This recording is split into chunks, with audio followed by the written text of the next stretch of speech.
explain clearly with example the distinction between. Explain clearly with example the distinction between number 1 magnitude of displacement, sometime called distance over an interval of time, and the total length of path covered by a particle over the same interval. तो दोनों में आपको number 1 distinction बताना है. किसमें बताना है? Magnitude of displacement. तो over an interval of time and the total length of path covered by a particle over some interval. तो ये देखिए, अगर आपके पास ये डिस्प्लेसमेंट चेंज हुआ है, इनिशियल था displacement S1, final displacement S2 है, तो जो डिस्प्लेसमेंट टोटल आएगा that is equal to change in displacement equal to S2 minus S1. अगर आप इसका मैग्नीट्यूड भी ले रहे हो तो आपको केवल ये वाली चीज मिलेगी, ये वाली लेंथ है ना, आपको केवल ये मिलेगा चेंज इन डिस्प्लेसमेंट. देखो बेटा, तुम्हारे पास डिस्प्लेसमेंट स्टार्टिंग का कितना है? S1 है, मान लो ये है तुम्हारे पास 5. अब तुम घूम घुमा के बढ़ते हुए कमते हुए पहुंच गए कहां पर? तुम पहुंच गए, तुम्हें जाना तो ज्यादा था, घूम घुमा के और बड़ा कर लो, इसको लो और बड़ा कर लो, बट तुम यहां पे आ गए. तो तुम्हारा फाइनल डिस्प्लेसमेंट क्या काउंट होगा? ये काउंट होगा ना. तुम पहुंचे तो यहाँ पे हो, मान लो तुम 7 पे पहुंच गए. कितने पे पहुंच गए? 7 पे. क्लियर है ना? तो अब तुम्हारे पास डिस्प्लेसमेंट का मैग्नीट्यूड, डिस्प्लेसमेंट कितना हुआ? Delta S equal to S2 minus S1. Magnitude की बात करोगे तो आपको मैग्नीट्यूड निकालना है. तो फाइनल है 7, इनिशियल है 5, तो मैग्नीट्यूड कितना मिला? 2 का मैग्नीट्यूड मिला है ना. ये क्या निकला बेटा? डिस्प्लेसमेंट का मैग्नीट्यूड. ये क्या निकला? डिस्प्लेसमेंट का मैग्नीट्यूड. और ये पाथ लेंथ होगी पूरी की पूरी जितना चलोगे. बोलो हाँ, ये प्लस में ही आएगा पूरा का पूरा, है ना. तो ये पूरा का पूरा प्लस में ही आएगा, जितना तुम चलोगे ये पूरा का पूरा प्लस में आएगा. तो कहना है इनमें डिस्टिंक्शन बताओ. तो डिस्टिंक्शन यही है पहले वाले में. देखिए पहले वाले में distinction, the magnitude of displacement over an interval of time is the shortest distance.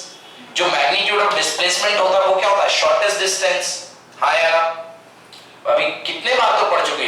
What is displacement? Displacement is the shortest distance between the initial and final position of the particle. यही तो पढ़ा हमने displacement के बारे में, यही है. And the total length of path is called distance and the total length of path is called distance. Clear हुआ कि नहीं हुआ? क्लियर है. तो ये हो गया total length of path is called distance. For example, example area है. Example, suppose a particle moves from particle A to B then comes back to point C. अब पार्टिकल आ जाता है A से लेके B और B से लेके C. ठीक है ना. तो बताओ निशा, यहाँ पर डिस्प्लेसमेंट क्या होगा? Sir displacement AB. Wrong, wrong. A to C.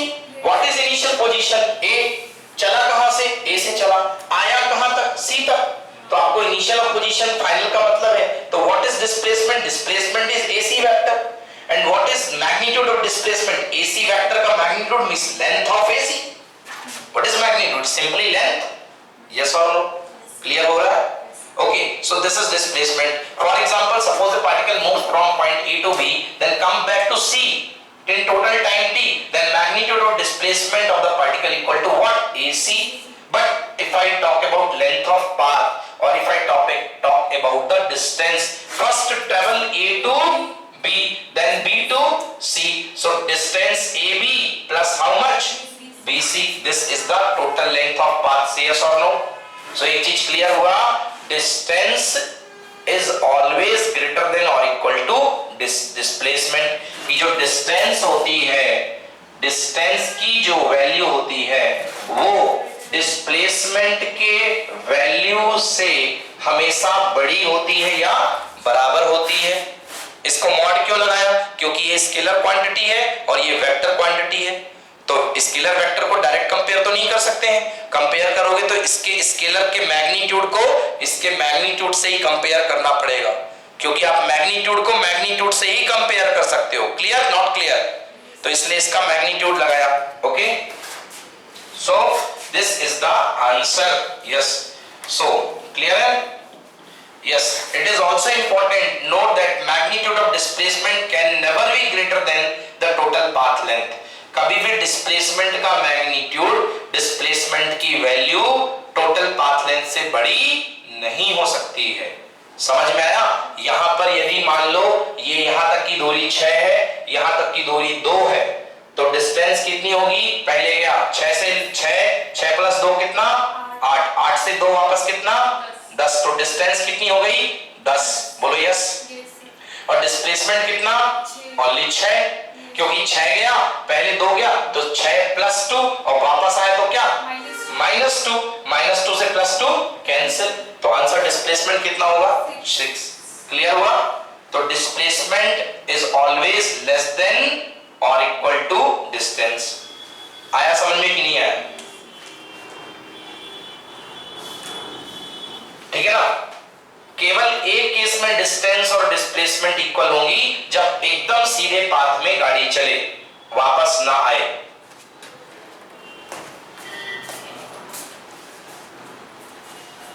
Understood not understood?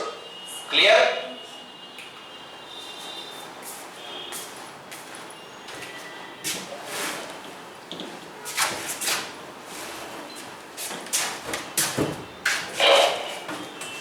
Next question रख कर दो। Okay, next question part 2। magnitude of the average velocity over interval of time. Now next is average velocity, related to average velocity. Now see, before reading this question, पहले देखिए, you all know कि distance is always greater than or equal to displacement. Say yes or no? अगर इसमें time का divide कर दिया जाए तो यहां भी टाइम का डिवाइड हो जाएगा। बोलो हाँ। Total distance upon time is what? Average speed. Yes और no? Total displacement upon time क्या? Average velocity.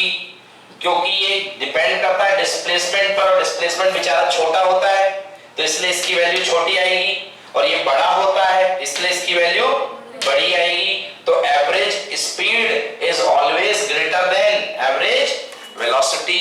यस और नो? बट अगर आप सीधे पाथ में मोशन करोगे तो एवरेज स्पीड भी वही होगी और एवरेज वेलोसिटी भी वही होगी। ये बात दिमाग में चढ़ रही है कि नहीं चढ़ रही है? क्योंकि सीधे पाथ में डिस्टेंस और डिस्प्लेसमेंट क्या होगा? बराबर, तो एवरेज स्पीड भी वही होगी और एवरेज वेलोसिटी भी वही होगी। समझ गया ना? इसलिए इस चैप्टर का नाम है वन डायमेंशन मोशन, क्योंकि वन डायमेंशन में सारी चीजें बराबर हो जाती हैं, एक ही दिशा। Clear not clear? Not clear? एक ही दिशा। Okay, now question, magnitude of average velocity over an interval of time and average speed in the same interval. बताइए क्या डिस्टिंक्शन है? डिस्टिंक्शन ये है कि सेम इंटरवल में एवरेज स्पीड का मैग्नीट्यूड ज्यादा होगा एवरेज वेलोसिटी के मैग्नीट्यूड से। Clear not clear? Same time interval में एवरेज स्पीड की वैल्यू एवरेज वेलोसिटी के मैग्नीट्यूड से ज्यादा होगी। से यस और no? If any doubt, kindly ask. Next, average speed of a particle over interval is defined as the total path length divided by the time interval. हम जानते हैं। Show both A and B. The second quantity is either greater than or equal to the first. बताइए कि दूसरी वाली quantity कौन सी है? Average speed बड़ी होगी। तो बता चुके इस बात को हम। कैसे बता चुके? यहां से, क्योंकि डिस्टेंस बड़ी डिस्प्लेसमेंट से, तो distance upon time displacement upon time से बड़ा, इसलिए ये क्वांटिटी बड़ी और ये क्वांटिटी छोटी। When the equality sign be true, बताइए ये ट्रू कब होगा इक्वल वाला? One dimension motion, motion in a straight line. Okay, for simplicity consider one dimension motion only. Answer भी दे रखा है यहीं पर। ओके, तो बराबर कब होंगे?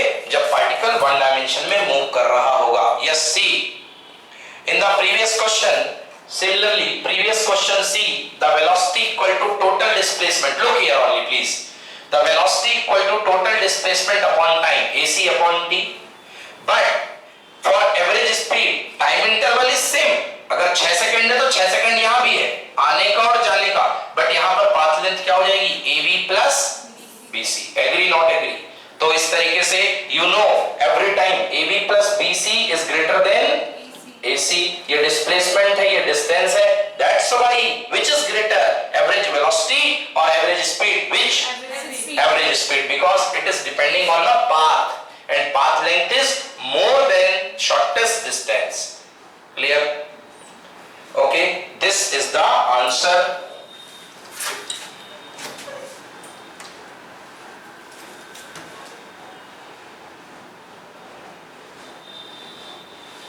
Everything is clear na? Okay, good. Next, moving to the next question. Okay, now see, figure 3.23 gives the xt plot. Nisha, you know this is the graph of sin theta. Okay, graph of sin theta. Okay, xt plot. चलिए मैं बना देता हूं इसको थोड़ा अच्छे से, क्योंकि आपको बताना है, अभी ये कुछ पूछूंगा आपको बताना है इसमें। Yes, this is displacement x और ये पीछे भी आ रहा है, दिस इज टाइम, ये ग्राफ है। इस ग्राफ को देख करके बिल्कुल मत डरो, ठीक है ना, बना रहे तो ऐसा खतरनाक सा ग्राफ, ठीक है ना। चलिए ये ग्राफ है अपने पास। Now this time is 0, starting time 0, here it is 1 second, here is 2 second, Here it is 2 second, wait, थोड़ा सा कंफ्यूजन है, तो कोई नो प्रॉब्लम, 3 सेकेंड यही होगा। ओके, चलिए okay. Now question, reading the question, figure 3.23 is the gives xt graph of a particle executing one dimension simple harmonic motion। अब ये हार्मोनिक मोशन क्या है? ऐसा मोशन जो पीरियोडिकली बदलता है, that is called harmonic motion, pendulum का motion. Do not need to write it, एक पूरा चैप्टर है आपका simple harmonic motion. So vibratory motion is called simple harmonic motion. Pendulum, see pendulum start 0 पर, yes or no? यहाँ पर इसका length कितना? 0 मैग्नीट्यूड, ये गया मैग्नीट्यूड बढ़ गया, हाइट बढ़ गई जमीन से, तो ये देखो स्टार्ट में इसका मैग्नीट्यूड कितना? 0, फिर बढ़ गया पेंडुलम, फिर वापस आया तो क्या हो गया? मैग्नीट्यूड घट गया, यस, फिर से 0 हो गया, देन अब अपोजिट डायरेक्शन में बढ़ेगा, ये देखो बढ़ गया, तो ये चला गया अपोजिट डायरेक्शन में माइनस मिनिमम, और फिर से किस पे? 0। समझ में आया? स्टार्ट क्लियर ना? ये कहलाता है आपका सिंपल हार्मोनिक मोशन। एग्जांपल है pendulum motion. Simple harmonic motion बहुत बड़ी चीज है, अभी एक एग्जांपल आ गया। ओके, नो वरी, छोड़िए इसको, ये एक्सटी ग्राफ है, इससे कोई ज्यादा बड़ा कुछ नहीं है। Okay, give the sign of position, velocity, acceleration variable of the particle at t equal to 0.3, 1.2 and -1.2 second. अब मेरी बात सुनो, यहां पर तुमको इन चीजों के साइन देने हैं, क्लियर? इन चीजों के तुमको साइन देने हैं। नंबर 1 क्वेश्चन है, give the sign of position. First give the sign of position, position का साइन देना है। पोजीशन मींस एक्स का साइन। किसका साइन? एक्स का साइन। बोलो यस। किसका साइन देना है? एक्स का। At what time? 0.3 सेकेंड। ये यहां से 1 तक है, ये होगा 0.5। बोलो यस। अरे 0 सेकेंड 1 सेकेंड के बीच का क्या? 0.5। बोलो हाँ। तो 0.3 कहां पर होगा? यहां कहीं पर होगा। बोलो yes. 0.3। Agree not agree? Agree not agree? Agree? You are not agree? Okay, तो काइंडली आस्क ना बेटा, पूछना बेटा यहां का समय कितने सेकंड है? 0। यहां का सेकंड कितना समय? 1 सेकंड। 0 और 1 के बीच का कितना टाइम होगा? 0.5 बीचों बीच में। ये देखो ना, ये ग्राफ एक्चुअली, अच्छा मैंने ग्राफ ही उल्टा बना दिया। नंबर 1 उल्टा ही बना दिया। चलो इसमें फिर से आता हूं। ओके चलो ठीक है, कोई बात नहीं। ये हो गया। ओके, फॉरगेट दैट, उसको भूल जाओ, इसको भूल जाओ। दिख रहा है कि नहीं दिख रहा? छोटा है, दिख रहा है ना? चलो now this time is how much? This time is how much? 1। बीच में कितना आएगा? 0.5। ओके ठीक। अब आपको बताना है डिस्प्लेसमेंट की वैल्यू 3 पोजीशन 0.5। अच्छा ये पॉइंट कितना होगा बोलो? 1.5। और ये पॉइंट कितना होगा? 2। और आपको ये पॉइंट देखो, ये कंसीडरेशन टाइम है। अब उन्होंने दे रखा तो हम क्या करें? ये पॉइंट कितना होगा? -1। ये पॉइंट कितना होगा? -2। नेगेटिव नहीं हो सकता, बिल्कुल सही। जिस समय इन्होंने स्टॉप क्लॉक ऑन करी उस समय पेंडुलम को 0 टाइम पे ले लिया, मगर उसके पहले से भी तो नाच रहा था ना, ऐसा समझ लो वो डांस कर रहा था, उसको नेगेटिव दे दिया। उसका ज्यादा लोड मत लो, अब इन्होंने फॉर्मेलिटी करने को कह दी है तो हम भी कर देते हैं, ठीक ना। वैसे आपकी बात बिल्कुल सही कि टाइम नेगेटिव नहीं होता, कंसिडरेशन टाइम यहां से स्टार्ट होगा। क्लियर हुआ ना। जैसे कि खिलाड़ी मैदान पे गए और बल्ला लेकर के थोड़ा डांस किया करते हैं, ऐसा घूमा करते हैं, आगे पीछे हुआ करते हैं, बल्ले को चलाया करते हैं हवा में जबरदस्ती, तो बट स्टार्टिंग तो पहली बॉल से होती है, तो ये उसके पहले का नजारा है ना, ये चल रहा है जो क्या है। तो देखो भाई अब है 0.3 सेकंड पे डिस्प्लेसमेंट कितना होगा बेटा, ये 0.5 है, 0.3 पीछे होगा कि आगे होगा, पीछे होगा। डिस्प्लेसमेंट किस एक्सेस में नापा जाएगा, y एक्सेस में या x एक्सेस में, क्या कर रहे हो यार, x एक्सेस में टाइम नाप रहे हैं, डिस्प्लेसमेंट कौन से एक्सेस में, y एक्सेस में, लिखा x है, नापना किस एक्सेस में है, y में है। तो देखो 0.3 टाइम के कॉरस्पॉन्डिंग डिस्प्लेसमेंट कहां आ रहा है, नीचे या ऊपर, नीचे, तो क्या होगा नेगेटिव डिस्प्लेसमेंट। तो पहला डिस्प्लेसमेंट का साइन पहला क्या आ गया, एग्री नॉट एग्री। 0.3 सेकंड पे डिस्प्लेसमेंट कितना आ गया, नेगेटिव। नेक्स्ट है 1.2 सेकंड, बेटा ये 1 सेकंड है, 1.5 तो यहीं तक गया है, तो 1.2 यहां कहीं पर होगा ना, तो 1.2 सेकंड पर डिस्प्लेसमेंट कितना होगा, पॉजिटिव होगा। तो अगला 1.2 सेकंड पर क्या, पॉजिटिव। नेक्स्ट है -1.2 सेकंड, हेलो इधर देखो, ये 0 था, ये -1 था, -1.2 इधर आएगा या इस तरफ आएगा, पहले वाला आएगा कि बाद वाला, बाद वाला, -1.2 यहां बीच में आएगा, -1.5 बोलो यस। तो -1.2 पर डिस्प्लेसमेंट क्या मिलेगा, नेगेटिव। तो आंसर हुआ positive negative positive negative displacement, से यस और नो, ओके। तो displacement is negative positive negative, wait T eight, अच्छा अच्छा अच्छा, सही है सही है सही है सही, बिल्कुल सही है, okay. Displacement is negative positive negative, ये हो गया नेगेटिव पॉजिटिव नेगेटिव। ये तो ग्राफ देख के ही अपन ने बता दिया कि कोई प्रॉब्लम नहीं है, ओके, ग्राफ देख के ही हमने बता दिया। सर वो t = -1.2 सेकंड्स दिया है, तो हाँ, उस स्टेप को स्किप नहीं कर सकते, बिकॉज़ ये भी तो लिख सकते हैं ना। नहीं आपको नहीं लिखना है ऐसा, वो मैंने कहा ना सिचुएशन वही है। अभी आपको याद है एक ग्राफ क्वेश्चन आया था, उसमें गेंद को ऊपर से फेंका था तो ग्राफ पीछे से ही शुरू हो गया था टाइम के, तो वो एक्चुअली कंसीडरेशन कहां से होता है, मतलब वो हुआ करता है, समझ गया। कंसीडरेशन के पहले जो टाइम होता है वो नेगेटिव माना जाता है। हाँ, आप बस में बैठे हुए 40 किलोमीटर की रफ्तार है बस की, तभी तो आपकी स्पीड स्टार्टिंग की 40 है, नहीं तो आप घर में बैठे होते, जैसे आपका ये देखो, ये है वेलोसिटी और ये है टाइम, समझ गया। अब बस आपने रेस पकड़ना शुरू किया, बस के अंदर बैठे हो तो बस की रफ्तार 40, तो आपकी भी रफ्तार 40, तो यहाँ पर आपका टाइम ऑफ कंसीडरेशन यहाँ से स्टार्ट हुआ है, 40 पे बैठ के बस में स्टार्ट, तो यहाँ से स्टार्ट, समझ गया ना। ये पीछे तो बस चल रही होगी तभी तो 40 पे पहुंची है, क्लियर ना, but it is time of consideration, यहाँ से starting, clear not clear, clear ना, okay. Next, yes, next question है अपने पास, साइन बताना है आपको वेलोसिटी का, साइन बताना है किसका, वेलोसिटी का, यस, वेलोसिटी का साइन बताना है। थोड़ा सा अच्छे से बोलो sir, rate of change of displacement आएगा, क्या आएगा, rate of change of displacement, मतलब डिस्प्लेसमेंट टाइम में खींचे गए ग्राफ का एंगल, स्लोप है ना, खींचे गए ग्राफ का स्लोप। देखना 3 पोजीशन है, ग्राफ फिर से बना देता हूं,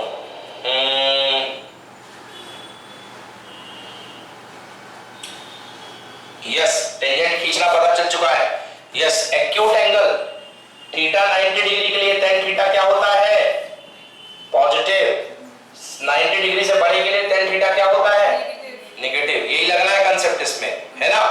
थीटा अगर एक्यूट एंगल है तो पॉजिटिव और ऑब्ट्यूज एंगल है तो नेगेटिव, भूल गए, अरे याद करो, ऐसा ग्राफ आया था एक दिन, हमने इस पॉइंट पर निकलवाया था स्लोप, क्या आया था, एक्यूट एंगल, क्या हो रहा है, एक्यूट एंगल, मतलब वेलोसिटी पॉजिटिव है, वेलोसिटी क्या है, पॉजिटिव। चलिए पहला ग्राफ 0.3 सेकेंड, ये 0 है, ये 0.5, यहां पर होगा 0.3, 0.3 पर वेलोसिटी क्या होगी, 0.3 पर वेलोसिटी, टेंजेंट कीजिए, टेंजेंट, रुक जाइए मिनट, टेंजेंट कीजिए, कैसे काट के तो आएगी नहीं टेंजेंट, ऐसी जाएगी, बोलो हाँ, हाँ, एक्स एक्सिस के साथ एंगल देखो, एक्यूट या obtuse,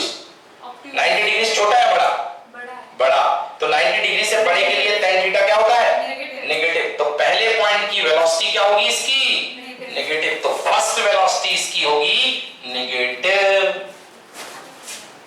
first velocity equals to negative.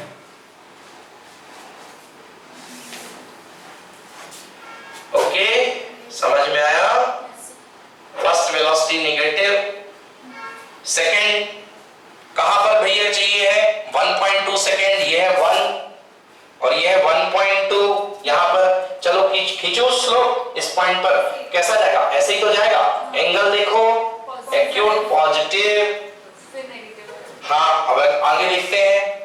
-1.2, ये है -1, यहां पर करीब आएगा -1.2। खुद बताओ पॉजिटिव या नेगेटिव? स्लोप कैसा जाएगा? ऐसा। अब बोलो एंगल क्या? पॉजिटिव। अभी भी positive. Yes, positive. Very important, velocity is equal to tan theta होता है। कई बार लिखाया हूं, अभी भी नोट करो। ओके, ठीक है। नेक्स्ट, एक्सेलरेशन का साइन। डिस्प्लेसमेंट टाइम ग्राफ से वेलोसिटी तक तो पता कर सकते हो, एक्सेलरेशन पता करना बहुत ही मुश्किल है डिस्प्लेसमेंट टाइम ग्राफ से, क्योंकि डिस्प्लेसमेंट टाइम ग्राफ को डिफरेंशिएट करके वेलोसिटी मिलती है और वेलोसिटी को डिफरेंशिएट करके एक्सेलरेशन मिलता है। तो ग्राफ बना पाना तो मुश्किल है, मगर एक रिलेशन होता है एक्सेलरेशन और डिस्प्लेसमेंट में, एसएचएम में। सिंपल हार्मोनिक मोशन जब मैं आपको पढ़ाऊंगा तब मैं आपको एक रिलेशन पढ़ाऊंगा कि acceleration of particle small a equal to minus of omega square X. Very important, minus omega square X. Omega क्या होता है? Angular frequency, angular velocity, angular frequency. Omega is the angular frequency, X is the displacement. बेटा बहुत simple है, ध्यान दो बस। देखो पहले केस में एक्स का साइन क्या है? नेगेटिव। नेगेटिव क्या हो जाएगा? पॉजिटिव। तो ये प्लस होके निकलेगा। दूसरे केस में साइन क्या है? पॉजिटिव। तो पॉजिटिव ये है, ये तो बेचारा हमेशा पॉजिटिव होता है, नेगेटिव का हमला क्या हो जाएगा? नेगेटिव। तीसरे केस में साइन क्या है? तो नेगेटिव इनटू नेगेटिव। समझ में आया कि नहीं आया? तो ये होगा एक्सेलरेशन के साइन। और जो एक्सेलरेशन का साइन होगा वही फोर्स का साइन होगा, क्योंकि यदि आपसे पूछ लिया जाए फोर्स, तो force equal to mass into acceleration. पूरा फोर्स किस पर डिपेंड करेगा? एक्सेलरेशन पर। ही तो बेचारा मासूम है, मास है, पॉजिटिव होता है। Okay, clear? Mass negative. आप बताओ कैसे होगा? आपका मैं वजन तौलूंगा, -40 किलोग्राम आ जाएगा आपका वजन। क्या सर बट बोलते हैं कि मतलब मून पे जाता है तो नो, मास कम होता है, नेगेटिव नहीं होता है। मास का वेट कम होता है, मास तो वही रहता है, वेट कम होता है, because weight depend on gravity. Weight depend on gravity. See W weight is equal to mass into gravity. ये सेम रहता है, इसके कारण ये बदल जाता है। समझ में आया? इसके कारण बदल जाता है। आपका मास जो है जमीन पर यदि 60 किलोग्राम है ना, 60 किलोग्राम यदि आपका मास है, तो मून पर जाएंगे तो weight on moon equal to mass तो 60 ही होगा। बोलो 60 किलोग्राम इनटू जी। मून पर जो वेट, मून पर जो मास होता है वो होता है G/6। कितना होता है? G/6। समझ गए? तो मतलब आपका वेट जो है यहाँ पर G/6 हो जाएगा, तो यहाँ पर आपका वेट 60 किलोग्राम फील होता है, तो वहां 6 से डिवाइड कर दो, आंसर कितना? 10। तो वहां पर आप 10 हो जाएगा। G/6 ग्रेविटेशन 6 गुना कम हो जाता है। जितना हाइट में ऊपर जाओगे ग्रेविटी कम हो जाएगी। समझ गए ना? इसलिए आपने देखा होगा एस्ट्रोनॉट वगैरह उड़ा करते हैं हवा में, टीवी वगैरह में देखा होगा, वो हवा में उड़ा करते हैं। ठीक है, क्लियर हुआ नहीं हुआ? कॉपी क्यों बंद हो गई? चलिए देखिए नेक्स्ट। Yes, done. शीट खत्म हो गई, ऑल डन। चलिए ठीक है, ओके। अब एक क्वेश्चन करवा रहा हूं, this is NCERT question. Okay, NCERT question है, डिक्टेट करिए इसको, डिक्टेट करिए इसको। एनसीईआरटी क्वेश्चन है। हैविंग यू एनसीईआरटी है बेटा? लायो नहीं लायो कोई बात नहीं, अलग ही दिख जाएगा, डायग्राम बना हुआ है एनसीईआरटी में। ओके, बेल्ट वाला क्वेश्चन है। देखिए, on a long horizontal moving belt, एक लंबा हॉरिजॉन्टल मूविंग बेल्ट है, ये ऐसा कुछ, ये बेल्ट है, इस पे यहाँ पे ये बेल्ट लगा, ये पुल्ली लगी हुई है, 2 रोलर के ऊपर बेल्ट गया हुआ है। ये on a long horizontal moving belt, आप क्वेश्चन में लिख लेना बेल्ट वाला क्वेश्चन, ठीक है ना, बुक में है। On a long horizontal moving belt, figure 3.26, yes question number 3.26, this is NCERT question number 3.26, NCERT question number 3.26, ये नंबर वही है actually, okay, this is question number 3.26। A child run to and fro with a speed of 9 kilometre per hour, एक बच्चा आगे और पीछे move कर रहा है, आगे पीछे जाता है, फिर दौड़ दौड़ के फिर पीछे आता है, बेल्ट भी चल रहा है और वो भी चल रहा है। जैसे एक्सेलरेटर में देखा होगा आपने, शॉपिंग मॉल में वो उल्टा भागता है तो नीचे आते हैं, उससे ही रेस लगाने लगते हैं ना। तो एक बच्चा जो है वो 9 किलोमीटर पर आवर की रफ्तार से एक बार आगे जाता है, एक बार पीछे आता है। आगे जाने पीछे आने को बोलते हैं टू एंड फ्रो, सुना होगा ना, गैसियस मोशन, हाँ, पेंडुलम में टू एंड फ्रो मोशन है ना। तो with 9 kilometre per hour with respect to the belt, belt के रिस्पेक्ट में, ठीक है। Between his father and mother, एक कोने पर माता जी खड़ी हुई है ना, और एक कोने पर पिताजी खड़े हुए हैं, ये गड़बड़ हो जाएगा, ठीक है ना, बट मैंने बना दिया, चलो ठीक है, सेंस ले लो उसका, ठीक है ना। सो एक कोने पर मम्मी है, एक कोने पर पापा है, और वो इनके बीच में मूव कर रहा है, clear. The belt moves with a speed of 4 kilometre per our. अब बेल्ट तो किसी एक ही डायरेक्शन में मूव करेगा, बेल्ट तो आगे पीछे मूव होगा नहीं कि ऐसे ऐसे, एक ही डायरेक्शन में बेल्ट मूव करेगा with a speed of 4 kilometre per our. Belt move कर रहा है 4 किलोमीटर पर आवर, बोलो हाँ या ना, यस और नो।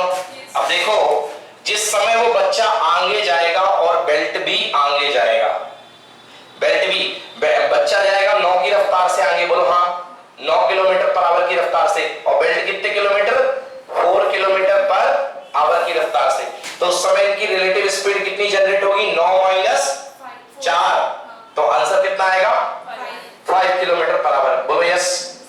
अब जिस समय बच्चा यहाँ, बेल्ट यहाँ जाएगा, बेल्ट यहाँ जाएगा और बच्चा इधर की तरफ जाएगा, तो बेल्ट इधर को आएगा 4 से और बच्चा इधर को आएगा 9 से, तो रिलेटिव स्पीड कितनी होगी, 13, ठीक है। बट अब यहाँ पर एक बात दूसरी भी है, अब एक आप यहाँ पर आपको एक चीज दूसरी देखने को मिलेगी, देखिए, ये चीज तब के लिए है जब उनके फ्रेम अलग अलग हों और एक कार मूव कर रही हो उसकी तरफ से।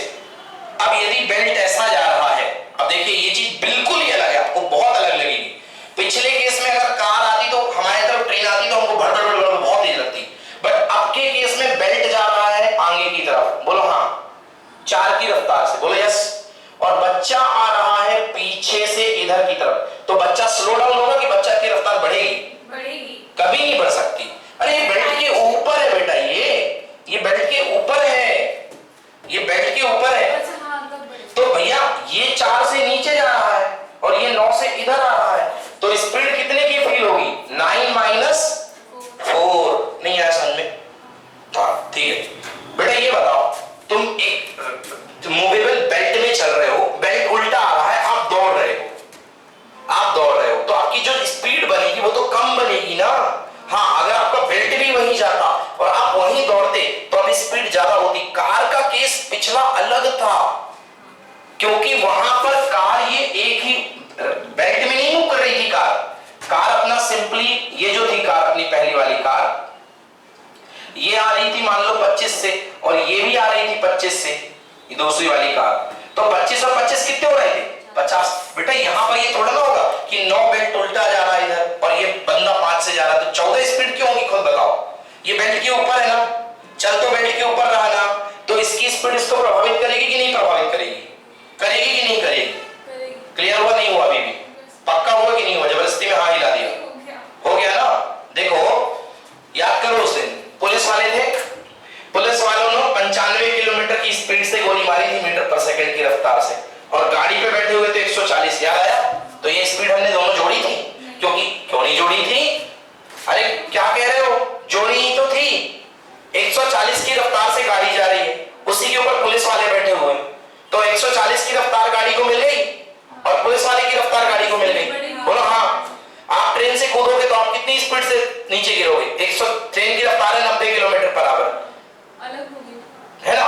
स्पीड आपकी कितने से गिरोगे? 90 से तो गिरोगे, क्योंकि जिस रफ्तार की ट्रेन थी उसी रफ्तार में आप हो। बोलो हाँ, क्लियर है ना?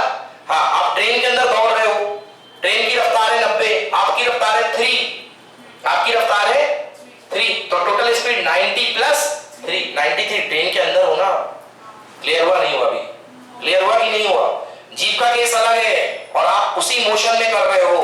फिर से समझो, ये बताओ। तो सर वो बच्चा बेल्ट पे दौड़ रहा है तो फिर मतलब जो वो देखो बेल्ट 9 से इधर दौड़ रहा है, बोलो यस। सॉरी, बेल्ट 4 से इधर दौड़ रहा है, बोलो यस। बच्चा 9 से इधर दौड़ रहा है, बोलो यस। आप बताओ मुझे टोटल स्पीड बच्चे की 9 से कम आएगी, 9 से ज्यादा आएगी? ये बताओ। बस ना, खत्म खेल। 9 - 4 5।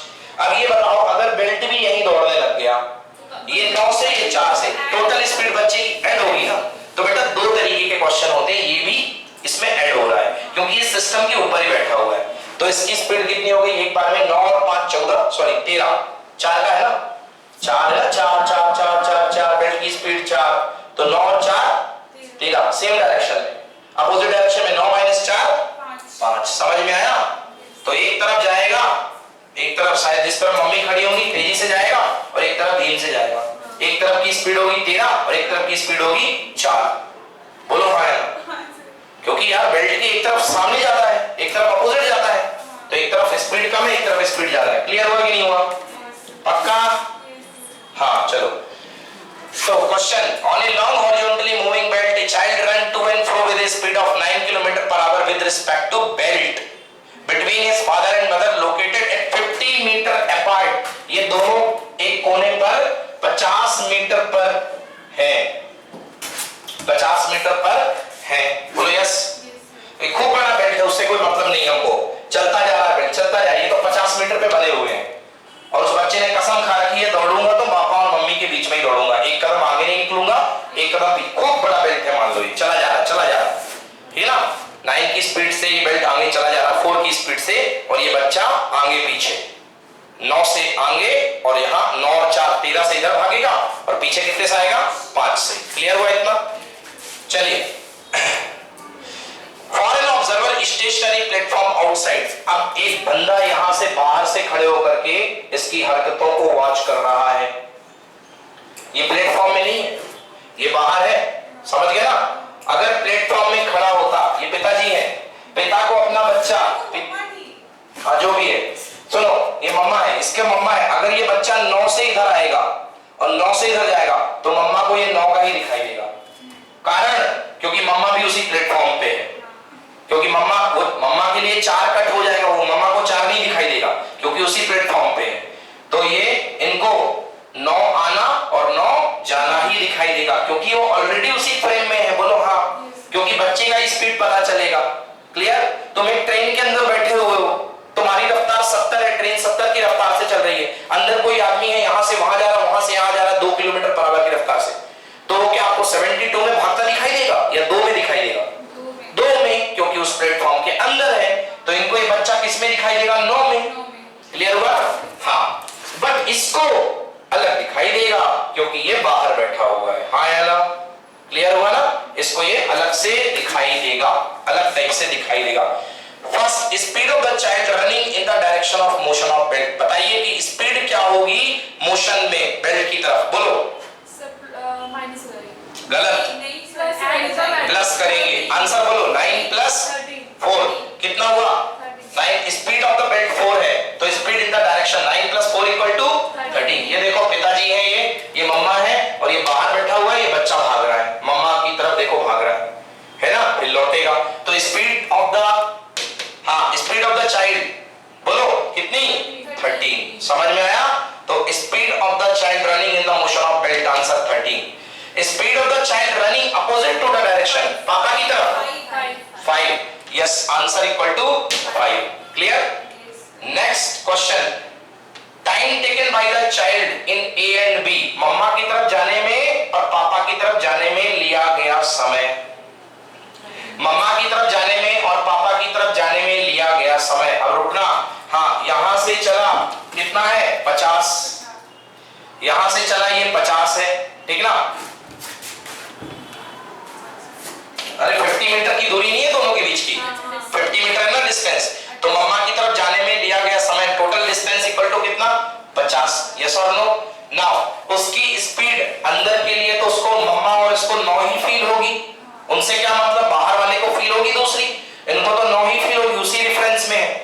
ये पट्टा भी मूव कर रहा है, बच्चा भी मूव कर रहा है, पापा भी मूव कर रहे हैं, मम्मी भी मूव कर रही है, मतलब उनकी दुनिया मूव ही कर रही है, उनकी दुनिया के लिए वो लोग रुके हुए हैं, बट है ना बेटा तो खूब भाग ले, है ना। ट्रेन चल रही है 70 से, एक छोटा बच्चा अंदर 2 किलोमीटर पर आवर की स्पीड से भौरे जैसा यहां से वहां, वहां से यहां कूद रहा है, तो बेटा कितने का लगेगा, 72 का लगेगा या 2 का लगेगा, 2 का। 72 का होता तो शक्तिमान हो जाता, उड़ जाता सब कुछ, समझ गए ना, क्लियर हुआ। तो मतलब 50/9 किलोमीटर पर सेकंड को उसको बदल लिया अपन ने मीटर पर सेकंड में, क्लियर है ना, उसको अपन ने मीटर पर सेकंड में बदल लिया 9 किलोमीटर पर आवर को, क्लियर यस और नो। ओके, तो that is equal to 2.5 metre per second, total time equal to distance upon speed, okay yes. तो total time equal to distance upon speed, distance is 50, speed is 2.5, बोलो भाई ना, answer equal to how many second, समझ में आया कि जबरदस्ती से हिला दिया, आ गया समझ में, तो answer equal to 20 second, clear है, बन जाएगा यस। इसका एक और क्वेश्चन है, which of the answer alter if the motion viewed by the one of the parents, इसमें से कौन सा आंसर बदल जाएगा alter if the motion is viewed by one of the parent, अगर मोशन एक दूसरे मोशन देखा जाए तो answer if the motion viewed by one of the parent answer obtained A and B get altered. This is because child and his parents are standing on the same belt are equally affected by the motion of the belt. Therefore, for both parents, direction of motion, speed of the child remains same 9 km/h. For this reason, it can be concluded that the time taken by the child to reach any one of his parents remains unchanged. इनका कहना है कि which of the answer alter if motion viewed by one of the parents, no answer, क्योंकि वो उसी frame में है तो कुछ बदलेगा नहीं, नोट करिए आंसर।